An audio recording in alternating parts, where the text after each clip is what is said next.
7h-10h sur Radio Courtoisie, suivez la ligne droite. Bonjour Alexis Poulain.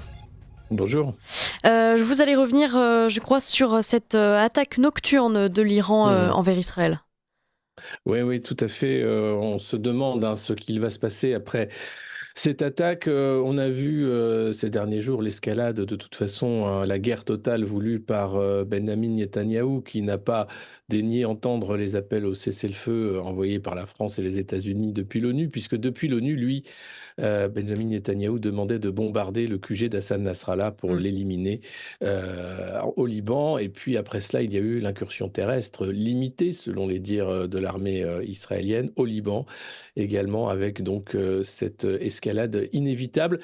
La réponse des Iraniens, eh bien, c'était la question, est-ce que l'Iran allait répondre ou était-ce un piège pour pousser l'Iran à la faute par cette réponse frontale et donc emmener les États-Unis, alliés d'Israël, dans une guerre avec l'Iran. Eh bien, la réponse est arrivée hier, en fin de journée, avec plus de 200 roquettes tirées sur Israël. 200 roquettes qui, selon les sources israéliennes, n'ont pas fait beaucoup de morts, même s'il y a eu des dégâts matériels, visiblement. Certaines ont été interceptées. Certaines ont touché des cibles, mais aujourd'hui, tout reste extrêmement flou sur l'opération iranienne, qui rappelle un peu, je ne sais pas si vous en souvenez, quelques semaines après le 7 octobre, l'Iran avait également envoyé drones et roquettes sur Israël en prévenant, avant l'envoi de ces armes. Et il y avait eu très peu d'impact. Donc la question qui se pose, c'est la volonté réelle de l'Iran, au-delà de la mise en scène d'une réponse pour les martyrs du Hezbollah, puisque il est question de venger ces combattants du Hezbollah mutilés ou tués par Israël. Eh bien, ça ne va pas plus loin que cela, peut-être. Or, si on en suit la logique de Netanyahou, la réponse d'Israël sera sans doute 1000 fois plus lourde que les 200 requêtes de l'Iran. Et c'est toute la question, jusqu'où peut aller Netanyahou, sachant qu'il est très conscient, le dirigeant israélien, d'avoir un couloir jusqu'au 5 novembre, date de l'élection américaine.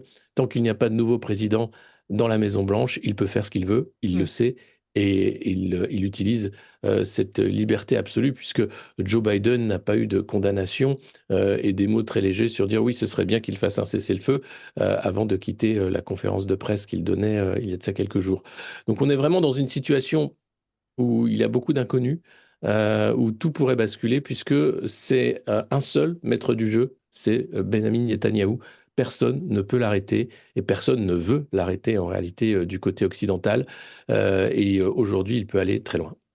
Alors la grande question aussi, c'est, il nous reste 2 petites minutes, est-ce que l'Union européenne va s'engager d'une certaine manière dans ce conflit? On a vu quelques réactions bien sûr, mais on sait que les États-Unis pour l'instant effectivement vont plutôt faire profil bas, même si Joe Biden a demandé d'intercepter certains missiles hier.